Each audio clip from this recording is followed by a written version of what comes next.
સંસ્કારી નગરી વડોદરા ખાતે સયાજી હોસ્પિટલમાં સમગ્ર હેડ નર્સ વિદ્યાર્થીનીઓ દ્વારા અંગદાન એ મહાદાન અભિયાનને સફળ બનાવવા માટે એક ઉમદા કાર્યક્રમનું આયોજન કરવામાં આવ્યું હતું.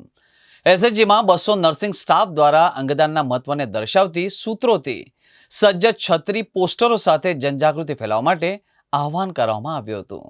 આજે ગુજરાત સમગ્ર દેશમાં અંગદાન બીજા ક્રમે છે અને આ સિદ્ધિનું સંપૂર્ણ શ્રેય દિલીપભાઈ દેશમુખ દાદા અને તેમની ટીમને જાય છે. વડોદરાની એસએચજી હોસ્પિટલમાં નર્સિંગ સ્ટાફની બહેનો દર્દીઓની સૌથી નજીક હોય છે. જ્યારે કોઈ દર્દી બ્રેઇન ડેડ થાય ત્યારે તેમના પરિવારને અંગદાન માટે પ્રેરિત કરવામાં નર્સિંગ સ્ટાફની એક મહત્વપૂર્ણ ભૂમિકા હોય છે, કારણ કે તેમના પર દર્દીના પરિવારનો સૌથી વધુ વિશ્વાસ હોય છે.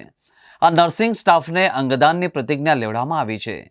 વરસાદની ઋતુમાં પણ તેઓ અંગદાનનો સંદેશો લોકો સુધી પહોંચાડવા માટે તેમને અંગદાનની થીમવાળી છત્રીઓ પણ આપવામાં આવી છે.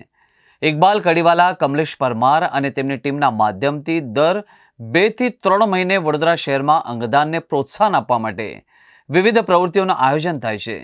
ખાનગી અને સરકારી હોસ્પિટલમાંથી પણ મોટી સંખ્યામાં લોકો અંગદાન કરી રહ્યા છે. આ કાર્ય માટે દિલીપભાઈ દેશમુખ દાદા કડીવાલા અને તેમની સમગ્ર ટીમને ડૉક્ટર વિજય શાહે ખૂબ ખૂબ અભિનંદન આપ્યા હતા.